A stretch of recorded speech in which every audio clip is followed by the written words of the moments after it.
ఆంధ్రప్రభకు స్వాగతం. నేను తేజస్వి. అయోధ్య శ్రీ రామ జన్మభూమి ఆలయం ప్రారంభోత్సవం సందర్భంగా నగరం పండుగ శోభను సంతరించుకుంది. ఓవైపు నగరమంతా మహత్తర ఘట్టం కోసం ముస్తాబవుతుండగా, మరోవైపు అడుగడుగున దేశంలో వివిధ సాంస్కృతిక, జానపద కళారూపాల ప్రదర్శనలు జరుగుతున్నాయి.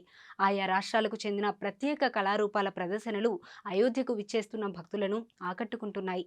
భిన్న సంస్కృతి, సంప్రదాయాలన్నీ ఒక్కచోట చేరిన విధంగా భారతదేశంలోని అన్ని రాష్ట్రాల సాంస్కృతిక, జానపద కళారూపాలు ఒక్కచోటే కనిపిస్తున్నాయి. సరయూ నదీ తీరంలో సాంస్కృతిక ప్రదర్శనలు, తులసీవనంలో జానపద కళారూపాల ప్రదర్శనలు అమితంగా ఆకట్టుకుంటున్నాయి. జానపద కళారూపాల్లో యక్షగానం ఒకటి. ఇది కర్ణాటక రాష్ట్రానికి చెందిన ప్రత్యేక నాటక రూపం. అయితే దానికి కాస్త భిన్నంగా చిందులతో ప్రదర్శించే కళ నాటక రూపం కాబట్టి చిందు యక్షగానంగా పేరొందింది. ఈ చిందు యక్షగానం తెలంగాణకు మాత్రమే ప్రత్యేకమైన నాటక కళారూపం. ఇందులో నృత్యం, సంగీతం, అభినయంతో కూడిన నాటకం కలగలిపి వాటికి చిందులు జోడించి ఆకట్టుకునేలా ప్రదర్శనలు ఉంటాయి.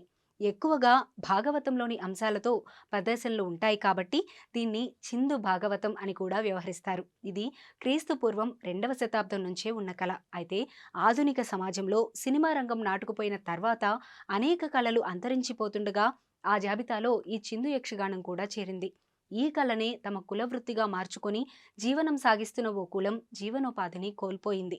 అంతరించిపోతున్న స్థితిలో ఉన్న ఈ కళను పరిరక్షించేందుకు తెలంగాణ రాష్ట్రానికి చెందిన గడ్డం సమ్మయ్య విశేష కృషి చేశారు. దేశవ్యాప్తంగా 19,000కు పైగా ప్రదర్శనలు, లెక్కలేనన్ని రేడియో ప్రదర్శనలు ఇచ్చారు.